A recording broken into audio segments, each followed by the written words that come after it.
사무엘하 21장 7절부터 14절 말씀 보겠습니다.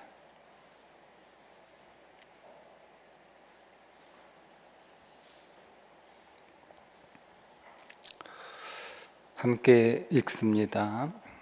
그러나 다윗과 사울의 아들 요나단 사이에 서로 여호와를 두고 맹세한 것이 있으므로 왕이 사울의 손자 요나단의 아들 무비보셋은 아끼고 왕이 이에 아야의 딸 리스바에게서 난 자 곧 사울의 두 아들 알모니와 무비보셋과 사울의 딸 메랍에게서 난 자 곧 무홀라 사람 바르실레의 아들 아드리엘의 5 아들을 붙잡아 그들을 기브온 사람의 손에 넘기니 기브온 사람이 그들을 산 위에서 여호와 앞에 목매어 달매 그들 7 사람이 동시에 죽으니 죽은 때는 곡식 매는 첫날 곧 보리를 베기 시작하는 때더라.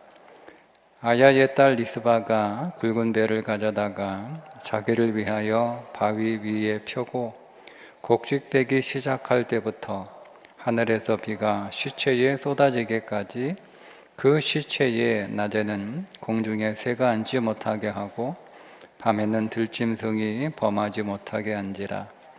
이에 아야의 딸 사울의 첩 리스바가 행한 일이 다윗에게 알려지매 다윗이 가서 사울의 뼈와 그의 아들 요나단의 뼈를 길르앗 야베스 사람에게서 가져가니 이는 전에 블레셋 사람들이 사울을 길보아에서 죽여 블레셋 사람들이 벳산 거리에 매다는 것을 그들이 가만히 가져온 것이라. 다윗이 그곳에서 사울의 뼈와 그의 아들 요나단의 뼈를 가지고 올라오매 사람들이 그 달려 죽은 자들의 뼈를 거두어다가 사울과 그의 아들 요나단의 뼈와 함께 베냐민 땅 셀라에서 그의 아버지 기스의 묘예에 장사하되 모두 왕의 명령을 따라 행하니라. 그 후에야 하나님이 그 땅을 위한 기도를 들으시니라. 아멘.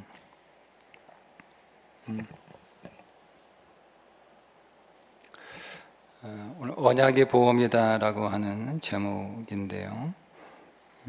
오늘 우리 자녀들과 함께 오늘 기도회 진행하고 있는데 여러분들은 약속 잘 지켜요? 잘 지키죠? 약속을 왜 잘 지켜야 되는지, 약속을 잘 지키면 하나님이 우리에게 무엇을 해 주시는지 오늘 약속에 관한 말씀을 함께 나눌 텐데 오늘 우리 함께하는 우리의 자녀들이 특별히 약속을 잘 지켜서 하나님과 사람들 앞에 신실한 사람이다 이렇게 인정받는 그런 삶을 살아가는 우리 자녀들 여러분들 되시기를 먼저 주님의 이름으로 축복합니다. 오늘 본문을 읽어보면 언약이 있는 사람과 언약이 없는 사람의 인생이 얼마나 다른지 그것을 아주 잘 보여주는 사건입니다. 아주 오래전에 가나안 땅에 살고 있었던 기브온이라고 하는 족속이 이스라엘과 언약을 맺습니다. 원래 기브온 족속은 가나안 땅에 살고 있는 가나안 족속인데 살아남기 위해서 거짓말을 한 거죠.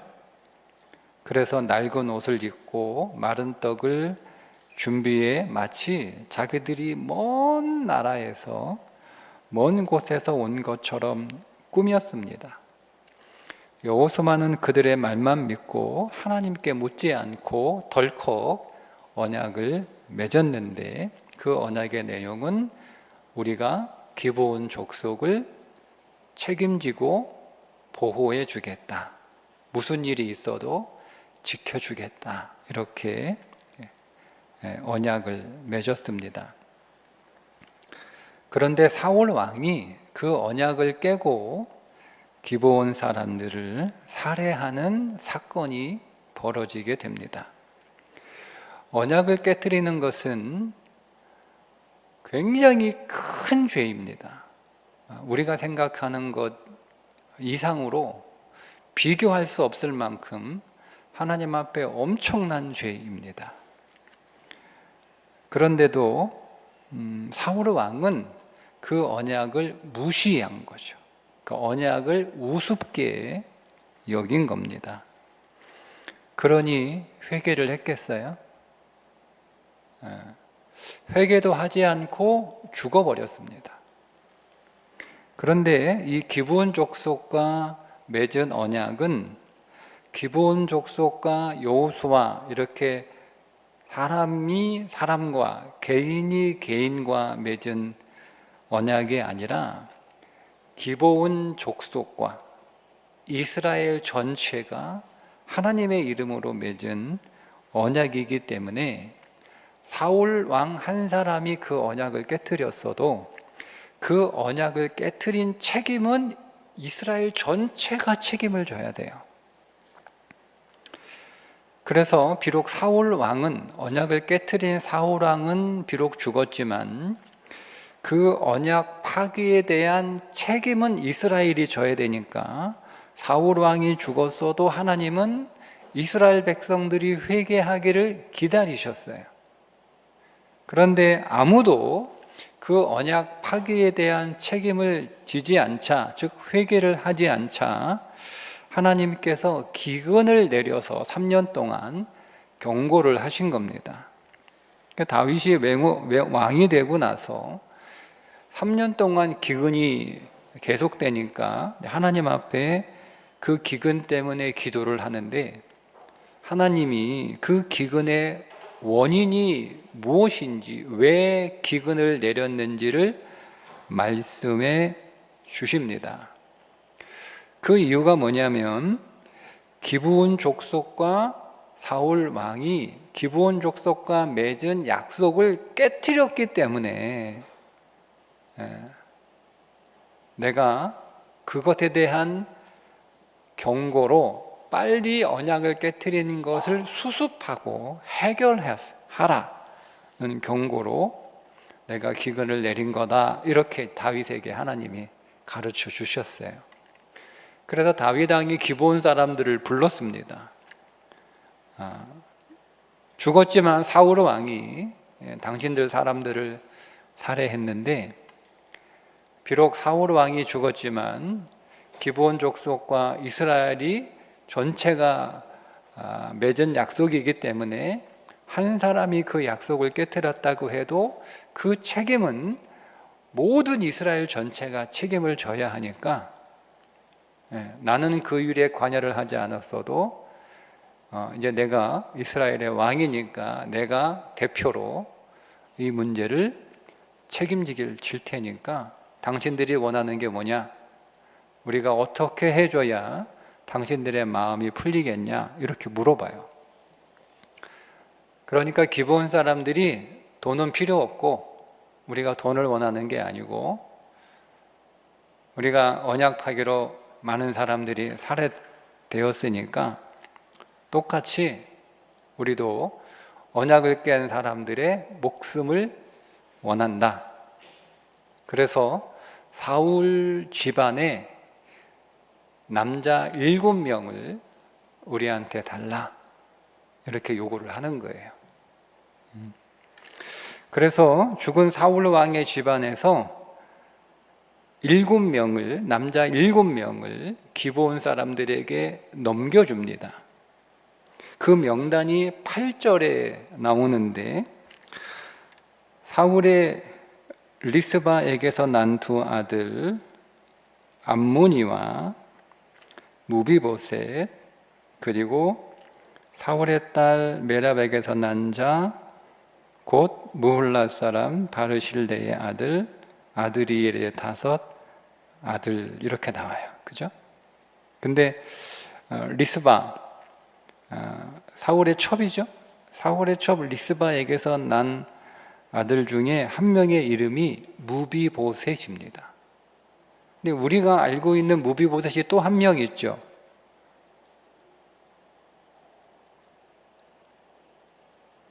사울의 절친 요나단의 아들이 무비보셋이에요. 그런데 요나단의 아들이면 사울 왕의 손자예요. 그러니까 죽은 사울 왕의 집안 사람들 가운데 7명을 내놓으라고 하면 가장 가까운 사람부터 7명이 나가야 되는 거예요. 그러면 사울 왕의 손자, 즉 요나단의 아들 무비보셋이 당연히 가야 돼요. 1순위야, 1순위. 예. 그런데 그 무비보셋을 빼고 사울의 첩 리스바의 두 아들, 두 아들과 사울의 딸 메랍의 5 아들, 그렇게 7명을 내놓는단 말이에요. 왜 1순위 무비보셋은 빠지고 2순위, 3순위인 자기의 첩의 아들 무비보셋을 내놓았을까? 그 이유가 뭐냐면 똑같은 이름이잖아요. 동명이인이란 말이에요. 여러분, 성경에서 이름이 똑같다라고 하는 것은 굉장히 많은 의미를 담고 있는데요. 이름이 똑같다라 성경의 특별히 구약 성경에서 이름은 그 사람의 인생이에요. 그러니까 이름이 똑같다라고 하는 것은 똑같은 인생을 살아간다, 뭐 이렇게 우리가 이해를 할 수가 있죠. 그 이름 안에 그 사람의 인생이 담겨 있으니까. 그래서 그 사람의 이름대로 사는 사람이 있고 그 사람의 이름과 다르게 사는 사람들이 있고, 이제 우리가 그것을 연구해 보면 굉장히 성경이 아마 재미있을 것 같아요. 똑같은 사울의 후손들 가운데 손자 무비보셋, 아들 무비보셋이 있단 말이에요. 그러면 이름이 똑같으니까 그들의 인생도 똑같아야 되는데 달라져. 한 사람은 살고 한 사람은 죽어요. 똑같은 이름인데 똑같은 운명을, 뭐 이렇게 말하면 그렇지만 제가 여러분들 설명을 좀 하고 여러분 이해를 돕기 위해서 어쨌든 똑같은 삶을 살 것으로 이렇게 예상이 되는데 전혀 다른 삶을 살아가게 되는 이유가 뭘까? 어떻게 이 똑같은 이름을 가지고 있는 이 두 사람이 적어도 비슷한 인생을 살 것 같은 두 사람이 인생이 살고 죽는 이렇게 완전히 다른 인생으로 갈릴까? 그 이유가 언약 때문이라는 거죠. 그게 우리가 읽었던 7절에 나오는 내용이에요. 그러나 나잖아요. 그러나, 즉 무비보셋이 1순위로 기본 사람들에게 넘겨야 되는데, 그러나 다윗과 사울의 아들 요나단 사이에 서로 여호와를 두고 맹세한 것이 있으므로, 약속한 것이 있으므로 왕이 사울의 손자 요나단의 아들 무비보셋은 아꼈다. 너는 못 내놓는다. 너는 못 준다. 무비보셋이 이뻐서가 아니에요. 무비보셋이 쓸만한 게 많아서가. 무비보셋은 두 다리를 저는 장애인이잖아요. 그러니까 쓸모가 있어서가 아니에요. 이유는 딱 하나예요. 무비보셋의 아버지 요나단과 다윗이 약속을 내가 너의 후손들을 책임질 거야. 내가 끝까지 지켜줄 거야. 걱정하지 마. 이렇게 약속을 했거든요. 그런 언약을 맺었기 때문에 요나단의 아들 무비보셋은 삽니다. 반면에 언약이 없던 사울의 아들 무비보셋은 죽습니다. 그 다음 이제 메랍의 딸, 사울의 큰 딸이잖아요. 사울의 큰 딸 메랍의 딸 5 아들이 기브온 사람들에게 넘겨집니다. 그 원래 메랍은 다윗과 결혼하기로 되어 있었던 딸이잖아요. 다윗이 골리앗을 넘어뜨렸을 때 사울 왕이 다윗에게 딸을 주겠다고 약속을 했잖아요. 그게 메랍이에요, 큰 딸. 그런데 그렇게 약속을 했는데 그 약속을 안 지키고 다윗에게 줘야 될 메랍을 약속을 어기고 다른 사람한테 시집을 보냈단 말이에요. 그게 이제 아드리엘이라고 하는 사람한테 시집을 보낸 거예요. 근데 만약에 사울이 약속을 지켰으면 메랍이 자기 자식이 죽는 이 고통을 겪지 않아도 되었을 텐데 아버지가 약속을 안 지켜가지고 자기 아들이 죽음을 당하는 그 고통을 겪게 되었습니다. 이렇게 언약이 있는 자는 살고 언약이 없는 자는 죽었다. 그런데 이 리스바의 2 아들 알모니와 무비보셋의 어머니 리스바가 2 아들을 7명을 죽여놓고 그들의 시체를 매달아 놓은 거예요. 보라는 거죠. 그러니까 기브온 사람들이 너무 잔인하고 또 너무 화가 나서 우리 건들면 이렇게 돼 이렇게 하려고 하는 게 아니고 약속을 지키지 않았을 때 어떤 일이 벌어지는가를 보여주는 거예요. 이 성경적 메시지가 강력하게 들어있는 이 장면은 단순히 어머니가 죽은 사람들 가운데 자기의 2 아들이 들어있으니까 자기의 2 아들이 어떤 의미에서 언약을 잘 모르는 사람의 입장에서 보면 억울한 거잖아요. 잘못은 자기 남편이 했는데 남편은 죽고 없으면 끝난 건데 왜 아무런 잘못도 없는 자기 아들이 그 책임을 져야 돼. 그러니까 언약을 모르는 사람의 입장에서는 2 아들이 죽는 것도 억울한데 그 죽은 2 아들을 장사를 못 지내는 거잖아요. 장사라도 잘 지내줘야 될 텐데 장사도 못 지내. 그리고 그 죽은 아들이 매달려 있어. 그 낮에는 새들이 와가지고 그 시체를 뜯어 먹을 수도 있고 밤에는 들짐승들이 와가지고 그 시체를 또 이렇게 뜯어 먹을 수 있으니까 이 어머니 이스바가 거기에 자리를 펴놓고 밤낮으로 잠도 못 자고 수개월 동안 성경에 있는 내용을 그냥 그대로 받아들이면 6개월 동안 그 일을 한 거예요. 근데 그 장면을 우리가 읽고 있으면 어떤 장면이 떠오르냐면 예수님이 십자가에 매달려 있고 그 밑에 여인들이 끝까지 그 예수님의 십자가를 지키고 있는 그 십자가의 죽음을 그 여인들이 떠나지 않고 끝까지 지키고 있는 그 장면이 연상이 됩니다.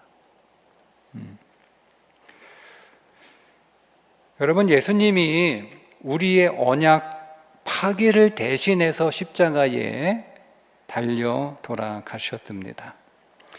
그리고 그 예수 그리스도 안에서 우리는 하나님하고 새로운 언약 관계를 맺었어요.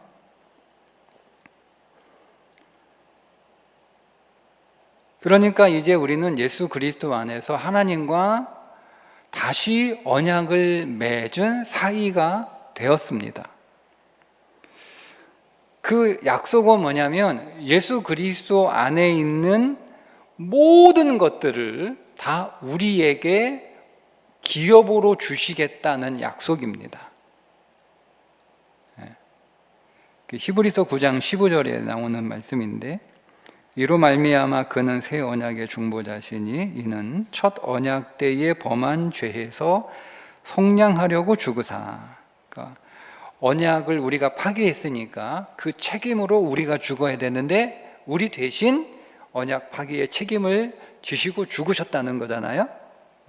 첫 언약 때에 범한 죄에서 우리를 속량하시려고 죽으사, 그리고 부르심을 입은 자로 하여금 영원한 기업의 약속을 얻게 하려 하심이라.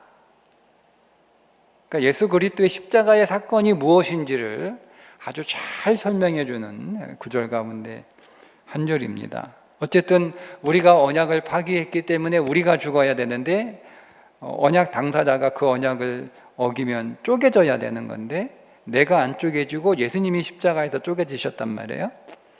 그래서 그 책임을 예수님이 지심으로 우리는 살 수 있게 되었고, 그리고 그 예수 그리스도 안에서 우리는 하나님과 다시 새로운 언약을 맺게 되었는데, 그 언약의 내용은 뭐냐면 예수님 안에 있는 모든 것, 예수님이 아들이잖아요. 아들이신가 하나님의 모든 것들을 다 상속 받으시는 아들. 근데 그것을 우리도 받을 수 있는, 그게 하나님의 언약 안에 있는 기업이요. 그 기업을 주시겠다는 약속을 우리가 받은 거예요. 그러니까 여러분, 예수 그리스도 안에 그 기업은 모든 것이 다 있는 기업이에요. 예수님 안에는 없는 게 없어요. 나쁜 것만 없고 모든 좋은 것, 모든 좋은 것. 성경에서 모든 좋은 것은 정확하게 표현하면 생명입니다. 성경에서 나쁜 것은 죽음입니다. 그러니까 예수님 안에는 죽음이 없죠.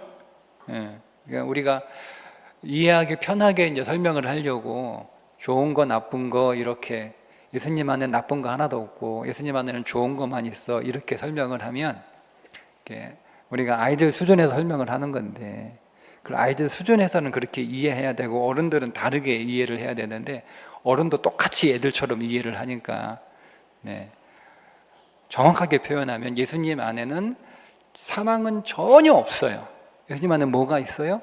생명만 있어요. 그러니까 나쁜 건 뭐가 나쁜 거예요? 사망이 나쁜 거예요. 좋은 건 뭐가 좋은 거예요?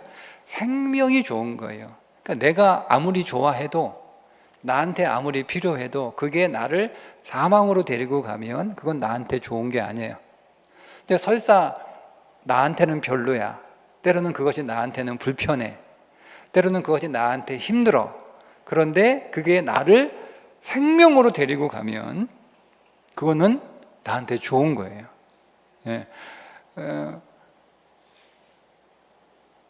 엄마들이 너희들 라면 잘 못 먹게 하잖아, 그치?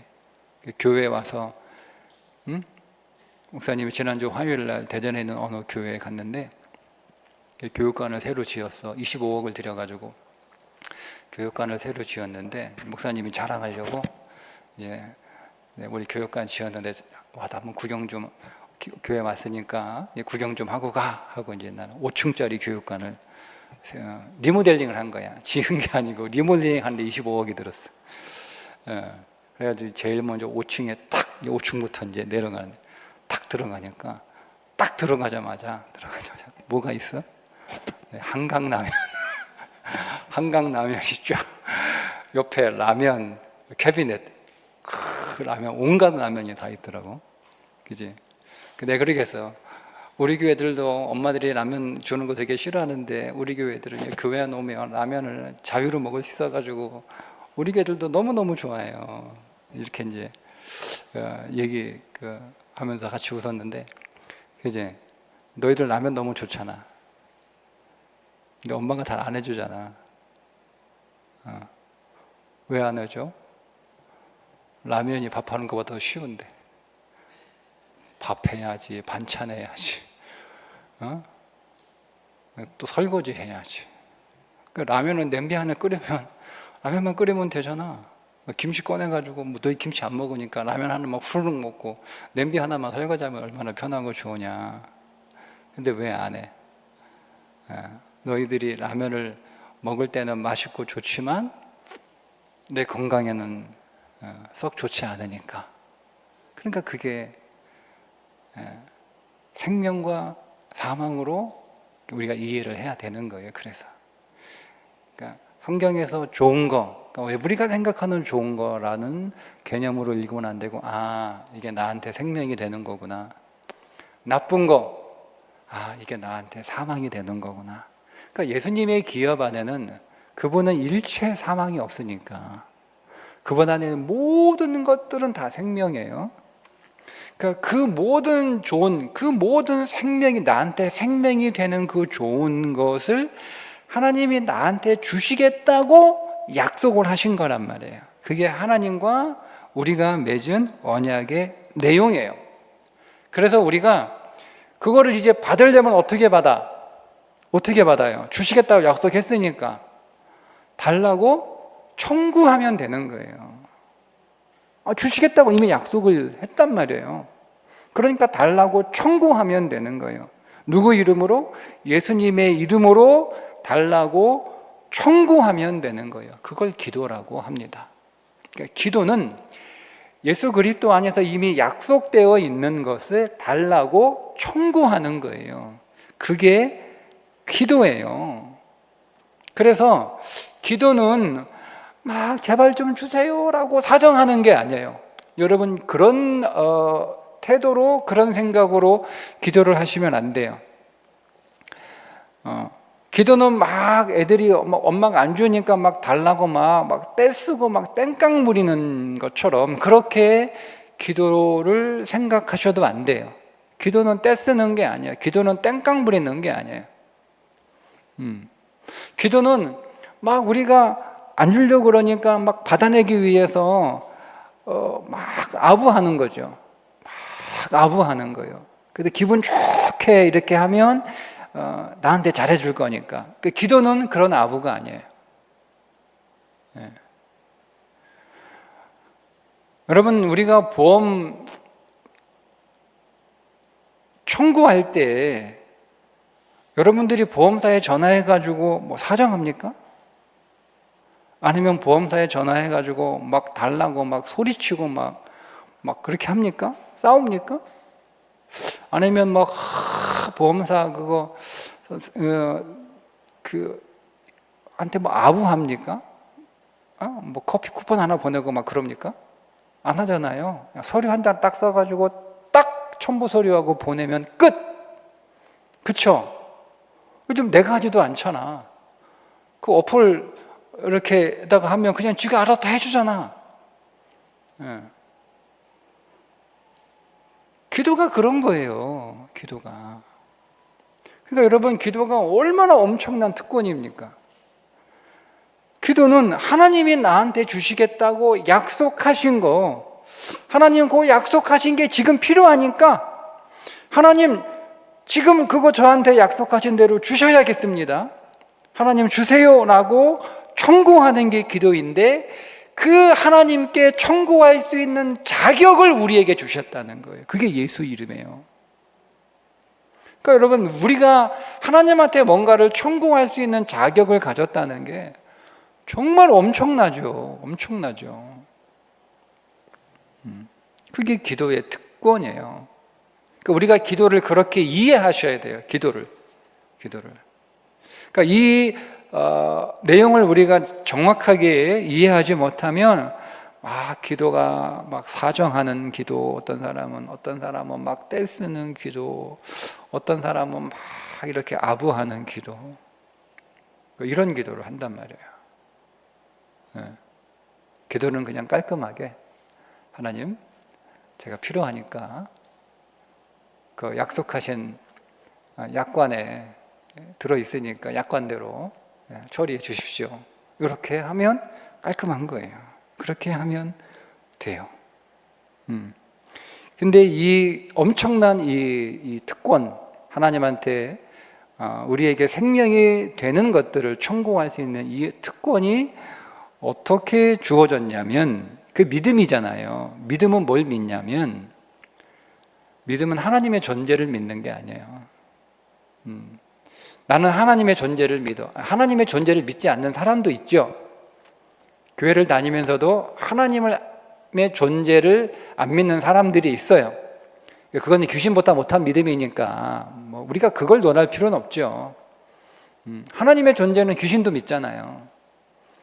그러니까 귀신도 믿는 하나님의 존재를 내가 믿는다고 우리가 그 믿음을 내 하나님 믿어 이렇게 말하는 건 좀 부끄러운 거잖아요. 그건 귀신도 믿는데 내 믿음이 뭐 귀신 정도밖에 안 되면 뭐 안 되니까 우리의 믿음은 그 이상이어야 되는데, 믿는다라고 하는 것은 하나님이 내게 약속하신 것을 믿는 거예요. 그 안에 하나님의 존재도, 약속한 걸 믿다니까 그 약속한 존재가 있어야 되는 거고, 그 약속한 존재 것을 줄 수 있는 능력이 있다는 것도 전제가 돼야 되는 거고, 그죠? 그러니까 우리는 하나님의 약속을 믿는 거예요. 근데 이 믿음이 우리한테 어떻게 왔냐? 그게 선물로 주어졌다는 거예요. 제가 믿음이 선물로 주어졌다는 걸 그냥 오늘 여기 우리 아이들이 있으니까 아이들 수준에서 설명을 할게요. 아이들 수준에서 설명을 하니까 양해를 하시고 들으시면 됩니다. 자, 우리 여기 앞에 있는 우리 잘생긴 우리 세 멋진 아들들, 그리고 너무 예쁜 우리 딸, 믿음이 여러분들에게 선물로, 믿음이 여러분에게 선물로 주어진 거, 그게 잘 이해가 안 되잖아, 그지? 예. 이런 거예요. 여러분들은 어떻게 교회 나왔어? 어떻게 교회 나왔어? 모르지? 엄마가 데리고 나왔어. 왜냐하면 내가 태어나 보니까 우리 엄마 아빠가 교회 다니는 사람이야. 내가 만들어지기도 전에 우리 엄마 아빠가 교회 다니는 사람이었어. 그래서 내가 태어날 때 우리 엄마 아빠가 나를 그냥 데리고 교회에 그냥 가버린 거야. 그렇게 교회를, 내가 태어나 보니까 엄마 아빠가 교회 다니는 사람이어가지고 나도 엄마가 교회를 데리고 나가고 엄마 아빠 따라 교회 다니다가 나한테 믿음이 생긴 거잖아. 선물이잖아. 그게 선물이야. 엄마 아빠 믿음을 가진, 엄마 아빠 믿음을 가진 가정에서 태어난 거, 그게 선물이란 말이야. 믿음이 선물인 거예요. 그래서 선물인 거예요. 그럼 내가 결혼을 했는데 배우자가 교회를 다니는 사람이에요. 그런데 그 배우자가 교회를 다녀서 나도 그 배우자 따라 교회 가서 믿음이 생긴 거예요. 선물이잖아요.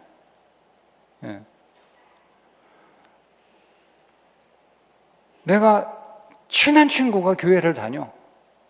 근데 그 친구 따라 교회를 갔다가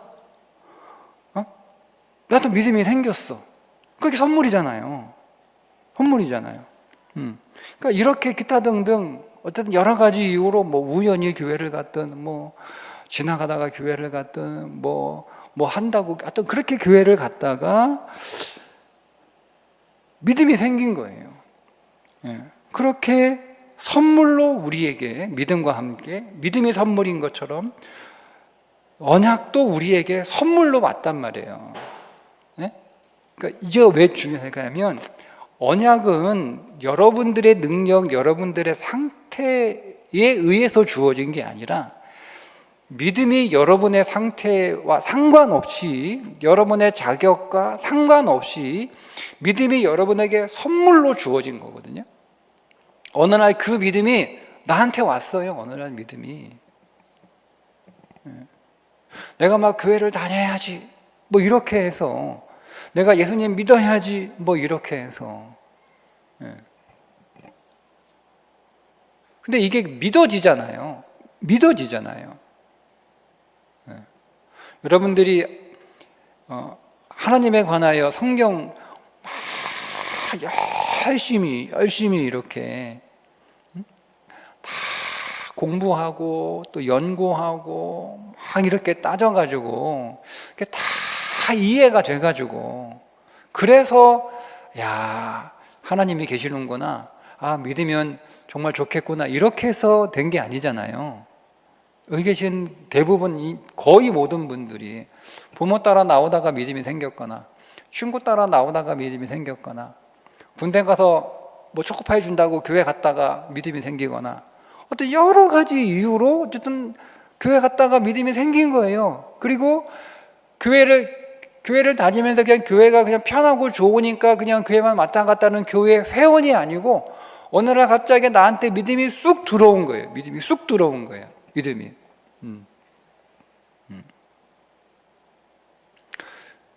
저는 이해가 안 되면 못 믿는 성향을 가지고 태어났어요.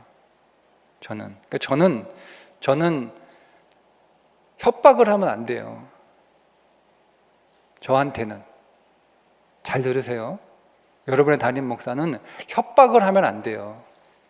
그게 제 기질이에요. 네. 저한테는 납득을 시켜야 돼, 납득을. 저는 납득이 안 되면, 협박하면은요, 이렇게 순한 양처럼 생겼는데요. 저를 힘으로 꺾으려고 하면 저는 물불 안 가립니다. 저는 그렇게 살아왔어요. 그런 일이 많지는 않았지만. 이게 제 기질이에요, 제 기질. 네, 기질. 그러니까 저를 잘 모르는 성도들이 이제 협박하면 좀 되는 줄 알고 이렇게 시도를 좀 하는데, 성공한 적이 한 번도 없어요.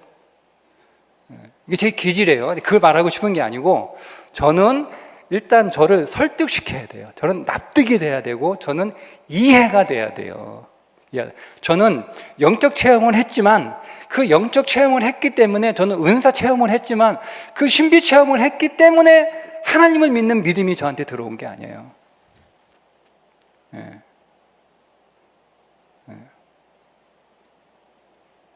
저는 이미 신학대학에 들어가서도 하나님의 존재가 믿어지지 않아가지고 신학대학에 갔는데, 그 존재가 믿어지지 않아가지고 제가 6개월을 공부를 했어요. 신존재 증명을 하기 위해서. 근데 제가 그거를 논리적으로 제가 이해하고 납득이 되고 다 저한테 설명이 되었기 때문에 믿어진 게 아니고, 믿음이 어느 날 갑자기 훅 들어왔어요. 갑자기 믿음이. 설명할 수가 없어요. 설명이 안 돼요. 그래서 믿음이 선물인 거예요. 확 믿어져요. 전 믿어져요. 설명하라고 저 못해요.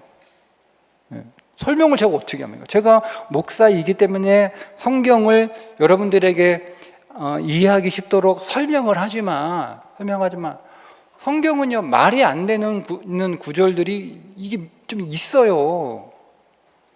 그러니까 그거 저한테 설명하라고 그러면 설명 못해요. 정반대의 이야기를 하고 있는데 둘 중에 하나가 틀리거나 맞는 거잖아요. 그죠? 어떻게 정반대의 얘기를 하는데 어떻게 이게 맞아요? 설명 못해요. 그런데 저는 둘 다 믿어져요. 희한하죠? 둘 다 믿는다니까요. 하나만 믿는 게 아니고 다 믿어요. 이것도 믿고 저것도 믿고 저것도 믿고 이것도 믿고. 이게 정상이에요. 그래서 성경에 여러 가지 이론과 여러 가지 성면들이 있는데 그 가운데 하나만 맞는다라고 얘기하면 그거는 조금 잘못된 거예요. 근데 사람들은 선명한 걸 좋아하고, 그죠? 이게 맞다라고 강력하게 주장하는 걸 좋아하는 경향이 있어서, 왜냐하면 딱 부러지는 걸 좋아하니까. 그래서 그쪽으로 이렇게 쏠리긴 하고, 저처럼 이게 맞고 이것도 맞고 저것도 맞아. 430년도 맞고 400년도 맞고 380년도 맞아. 예수님 재림하시기 전에 천년왕국이 오는 것도 맞고 그 뒤에 오시는 것도 맞고 다 맞아. 이렇게 얘기하는, 저는 성경을 잘 모르는 사람인 줄 알고 잘 모르네 이렇게 하거든요. 설명을 못하는 것은 제 능력이겠지만, 그러나 저는 다 믿습니다. 그게 믿어지는 거예요. 저한테 그건 별로 중요하지 않아요. 저한테는 그건 별로 중요하지 않아요. 그분이 실제라는 것이 저한테 중요한 것이고, 그분이 내게 약속을 하셨다는 것이 중요한 것이고, 그분이 생명이라는 것이 저한테 중요한 것이고, 그분이 저에게 승리고 성공이라는 것이 중요한 거예요. 근데 이게 믿어진다니까요. 설명은 딱 부러지게 못해요. 자, 그런 제가 이게 원래 그 내용이 없었는데, 그렇게 언약이 선물이라는 거예요. 언약이 선물. 나한테 언약이 있나 없나 이렇게 이제 의심하는 분들이 좀 계실 것 같아서. 자, 그러니까 여러분 안에 믿음이 있죠? 믿음이 있죠? 자, 믿음이 있으면 여러분 안에 언약도 있는 거예요.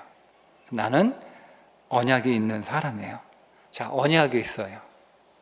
그러니까 두려워할 필요가 없는 거예요. 왜요? 언약이 있기 때문에 두려워할 필요가 없어요. 기도하면 되잖아요. 두려울 게 없잖아요. 두려울 게 없잖아요. 예.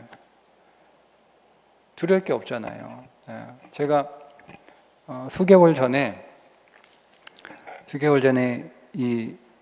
그 아랫니 하나가, 중앙에 있는 아랫니 하나가 막 흔들거려. 그래서 이거 내가 평생 써야 되는데 이거 돈도 없고 이거 입 빠지면 어떡하지? 내가 입 빠진 채로 설교할 수도 없고 어떻게 해야 되나 막 이렇게 걱정을 많이 했는데 그 기도도 했어요. 근데 계속 이는 흔들리는 거야. 그래가지고 이거 어떻게 치료할 방법이 없을까? 예, 빠지지 않고 이를 살리는 방법이 없을까? 그래가지고 이제 한 4년 전에 그 옆에 있는 이를 치료한 치과병원에 갔어요. 갔더니 그 의사 선생님이 흔들거리는 이를 막 손으로 막 돌리고 막 그러더라고. 무지막지하게. 나는 그 이를 지금 살살살 해가지고 안 빠지게 하고 있는데 이 사람은 이를 막 돌려가지고 막 이렇게 해놔. 그 말도 못하고 그렇게 하더니 이거 빼야겠는데 그 임플란트 해야 돼요. 그래가지고 내가 간호사한테 얼마예요? 얼마? 그래가지고 얼마라고 얘기를 하더라고. 큰일 났다. 네, 그거 어딨어 그만한 돈이. 네, 그리고 이제 다음에 올게요 이렇게 하고 왔어요. 네. 그러다가 주일날 예배다 마치고 제가 일이 있어가지고 교회 승합차를 타고 출국에 갔다가 돌아오는 길에 차 안에서 이가 똑 부러진 거야. 이가 빠진 게 아니고 이가 부러진 거야. 그 어떻게 이라 부러진 거? 그래가지고 부러진 이를 어떻게 본드로 붙일 수 없나 싶어가지고 이제 부러진 이를 잘 보관해서 어느 이제 치과병원을 가야 되나 이렇게 하니까 알아보니까 가까운 치과병원 소개시켜줘가지고 좀 싸게 해준대. 그 지인 찬스를 써가지고 좀 싸게 해준다. 그래가지고 이렇게 갔어요. 갔는데 간호사가 목사님 혹시 보험 있어요? 있어요. 목사님 이거 부러져가지고 목사님이 실비 될 텐데. 그래요? 진짜? 목사님 보험회사 어디예요? 간호사가 다 해줬어. 그래서 했어. 보험 받아가지고 보험회사 가지고 얼마나 편하게 임플란트를 했는지, 얼마나 편하게 했는지. 불편하기는 하고, 뭐 처음에 임플란트 받고 같이 하기 불편하고 뭐 이렇게 치과 가가지고 치료받는 게 불편하긴 한데 마음은 너무 편안한 거야. 왜? 보험 때문에. 청구하면 되는 거야. 청구하면. 전화 왔어. 가짜로 그렇게 하는 줄 알고 그러는지 병원에 자기들이 사실 확인해도 되냐? 하세요. 이가 빠진 게 아니고 부러져서 다행이잖아. 그죠? 실손 골절로 받은 거예요. 그래서 편하게 치료를 받았어요. 그래서 언약이 보험처럼. 제가 언약을 어떻게 설명할까 하다가 그 완벽한 설명은 아닌데 마치 언약은 보험과 같은 거예요. 여러분이 보험 청구할 때 사정하고 막 떼쓰고 그러지 않잖아요. 뭐 좀 잘해달라고 뭐 해주지 않잖아. 그죠? 그냥 청구하고 끝나잖아. 청구해서 대상이 되면 나오겠지. 대상이 안 되면 안 나오는 거고, 세상에 안 되는 거 뭐 따져가지고 내가 왜 보험료 냈는데 왜 안 되냐 이렇게 못 따져요. 약관 하나하나 들추어가지고 설명해 주면 내가 할 말 없거든. 그 약관에 없으니까 안 주는 거고, 주는 거는 약관에 있으면 주는 거잖아요. 자, 그런데 우리 믿음의 그 기도회는 좀 다른 게 하나 있어요. 뭐냐면 기도는 믿음이 있어야 돼요. 기도는 믿음이 있어야 돼요. 하나님이 우리와 언약을 맺었지만 그래도 그 언약을 청구하는 기도를 해야 되는데 그 기도는 믿음이 있어야 되는 거예요. 믿음이. 자, 야고보서 1장 5절부터 6절인데요. 너희 중에 누구든지 지혜가 부족하거든 모든 사람에게 후히 주시고 꾸짖지 아니하시는 하나님께 구하라. 그리하면 주시리라. 주신대요. 꾸짖지 않는데 너 뭐 그런 거 기도하냐? 이렇게 안 하신대요. 그죠? 그러니까 우리는 하면 되는 거예요. 청구하면 되는 거예요. 자, 그리하면 주신단 말이야. 근데 뭐라고 뒤에 나오냐면 오직 믿음으로 구하고가 나와요. 조금도 의심하지 말라. 의심하는 자는 마치 바람에 밀려 요동하는 바다 물결 같으니. 그러니까 기도는 믿음으로 해야 돼요. 그러면 여러분, 내가 진짜 언약을 믿는 사람인지, 내가 언약을 진짜 믿고 있는지, 그 언약을 진짜 믿고 있어야 되거든요.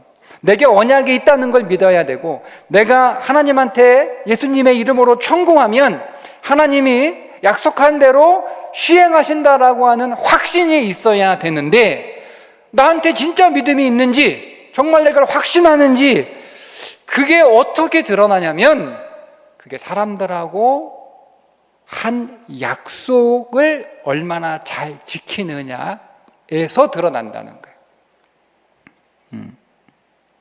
여러분, 사울도 언약 백성이잖아요. 사울 왕도. 근데 사울 왕은 언약을 안 믿었어요. 기브온하고 여호수아 사이의 언약을 사람과 사람 사이의 언약이라고 생각을 한 거예요. 그러니까 나는 그 언약에 참여하지 않았어. 그 옛날에 여호수아하고 기브온 사람들이 한 언약이야. 더군다나 지금 그 언약을 맺었던 기브온 사람들하고 여호수아는 죽고 없단 말이에요. 내가 그 언약에 참여하지도 않았고 그 언약을 맺은 당사자들은 이미 죽고 없단 말이에요. 그러니까 사울은 언약을 안 지켜도 된다라는 생각을 했던 거죠. 그러니까 사울 어떤 사람, 약속을 안 지키는 사람이잖아요. 사울은 약속을 안 지키는 사람이잖아요.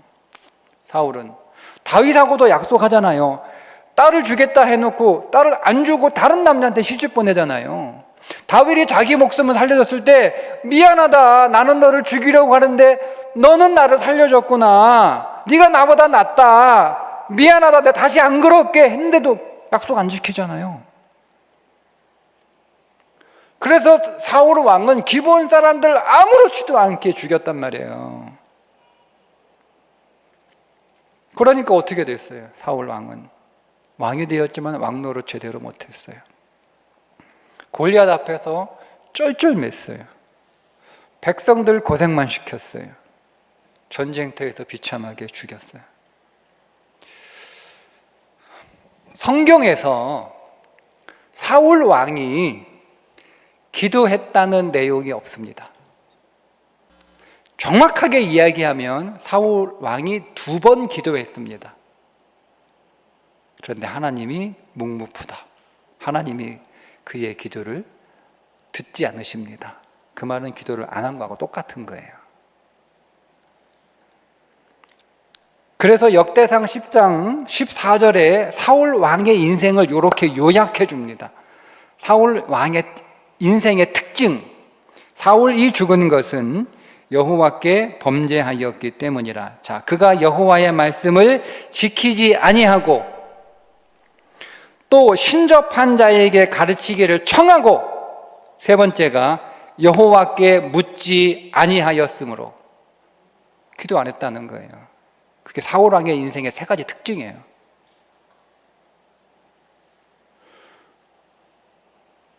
그래서 여호와께서 그를 죽이시고 그 나라를 이새의 아들 다윗에게 넘겨주셨다. 이렇게 나온단 말이에요. 그러니까 여러분, 사울 왕이 왜 기도 안 했어요? 왜?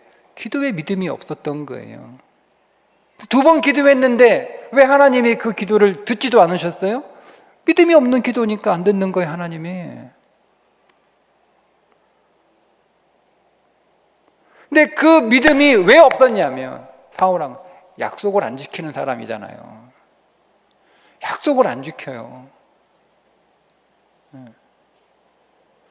그러니까 약속에 대한, 하나님과 자기 자신 사이에 아브라함으로부터 내려오는 분명히 약속이 있는 언약 백성임에도 불구하고 그 언약에 대한 믿음이 없으니까 사람들과의 약속을 잘 지키지 않는 거예요. 안 지키는 거예요.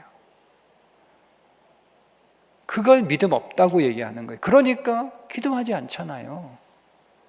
그러니까 2번 기도했다고 하기도 좀 어렵지만 어쨌든 뭐 성경에 기도했다고 기도했다고 볼 수 있는 2구절이 나오는데, 하나님이 응답을 안 한 게 아니고 아예 하나님이 듣지도 않으셨어요.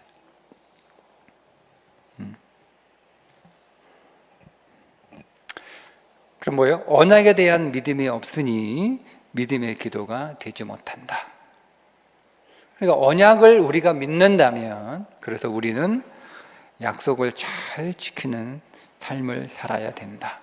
그게 사람과 한 약속이든, 뭐 어떤 학교에서, 또 뭐 교회에서, 뭐 이 사회에서 한 약속이든, 직장에서 한 약속이든, 그 약속을 여러분 잘 지키셔야 돼요. 왜? 내가 약속을 잘 지키는 이유는 나와 언약을 맺으신 하나님이 신실하심을 믿기 때문에 그렇습니다. 그러니까 약속을 여러분 잘 지키셔야 돼요. 그래서 약속이 중요한 거예요. 윤리와 교훈을 얘기하는 게 아니에요.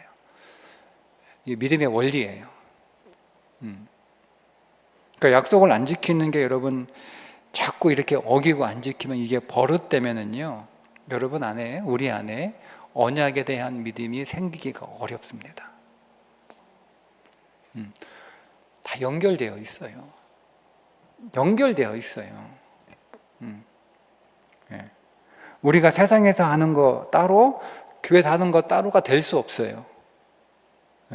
그게 가능하면 하나님은 그런 사람을 뭐라고 불러요? 외식하는 자라고 불러요. 다 연결되어 있어요. 따로따로 없어요. 따로따로 없어요.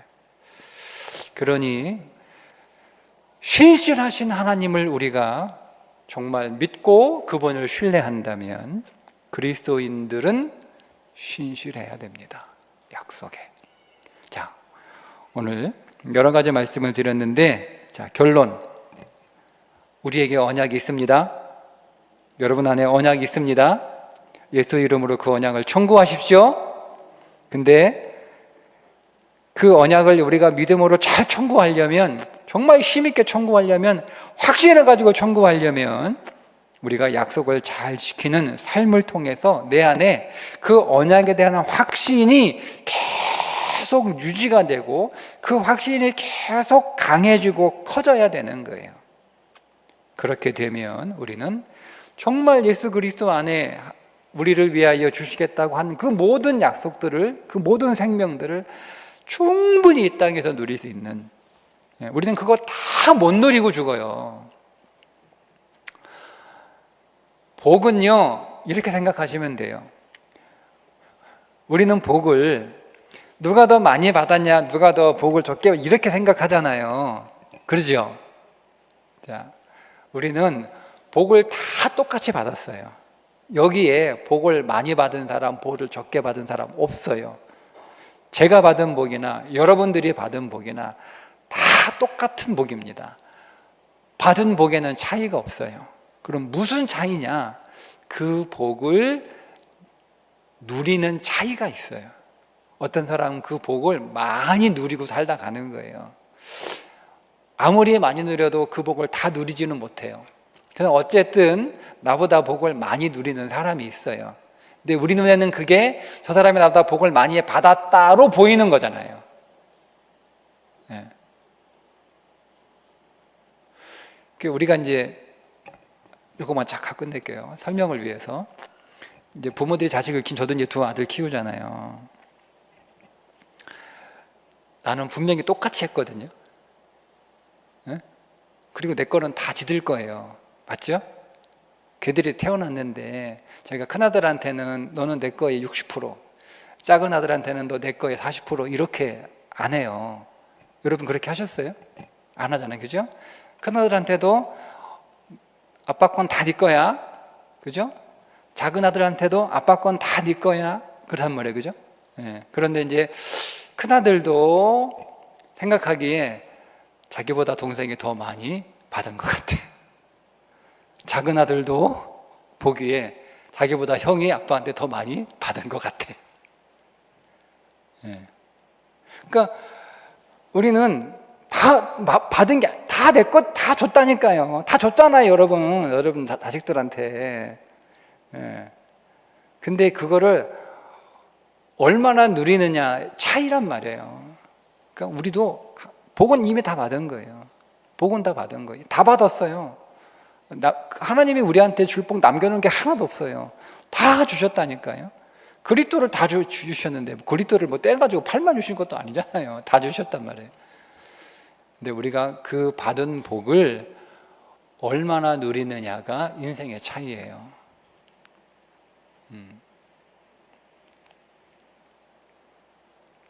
근데 그거를 많이 누리는 사람은 어떤 사람이냐? 오늘 말씀으로만 설명해 드리면 신실한 사람이에요. 약속을 잘 지키는 사람이에요. 왜? 신실하신 하나님을 믿기 때문에 약속을 잘 지키는 거예요. 윤리적이어서가 아니고. 예. 예. 그래서 오늘 여러분들이 하나님이 여러분들에게 주신 그 모든 복 약속하셨잖아요. 그거를 풍성하게 누리시는 여러분들, 예? 오늘 그 방법을 하나 여러분 오늘 들으셨잖아요. 예. 알고 계신 분들은 다시 한번 여러분 마음에 새기셔서 우리 모두 내게 주신 복을 이 땅 위에서 최대한 다 누리지 못하지만 많이 누리고 그래서 우리가 그리스도 예수 안에서 정말 생명의 삶을 살아갈 수 있기를 주님의 이름으로 축복합니다. 기도하겠습니다. 하나님, 우리에게 예수 그리스도 안에서 우리가 언약을 파기했는데 그 언약 파기에 대한 죄로 우리가 죽어야 함에도 불구하고 나를 대신하여 십자가에서 예수님이 죽으시고 그 예수님 안에서 하나님과 우리가 새로운 언약을 맺어 이제 하나님과 다시 언약을 맺는 관계가 되게 하시니 감사합니다. 이 믿음을 우리에게 선물로 주신 것 하나님 감사를 드립니다. 이제 예수 그리스도 안에서 우리에게 주신 그 놀라운 하나님의 기업을 약속으로 주셨으니 우리가 예수 이름으로 하나님께 우리에게 필요한 생명의 것들을 청구할 수 있는 믿음의 삶을 살아가게 하여 주시옵소서. 하나님, 우리에게는 아무것도 없지만 예수 이름의 능력이 있음을 믿고 그 기도로 확신을 가지고 청구할 수 있도록 우리 안에 신실하신 하나님을 믿는 그 믿음이 우리의 신실한 삶을 통하여 표현되게 하시고 드러내게 하시고 그 삶을 통하여 우리 안에 신실하신 하나님을 신뢰하는 그 믿음이 더 깊어지고 더 강해지게 해 주셔서 하나님, 우리가 이 땅을 살아가는 동안에 내가 받은 복 풍성하게 누리고 살다가 많은 사람들을 축복하는 인생으로 주 앞에 서게 하여 주옵소서. 예수님의 이름으로 기도합니다. 아멘.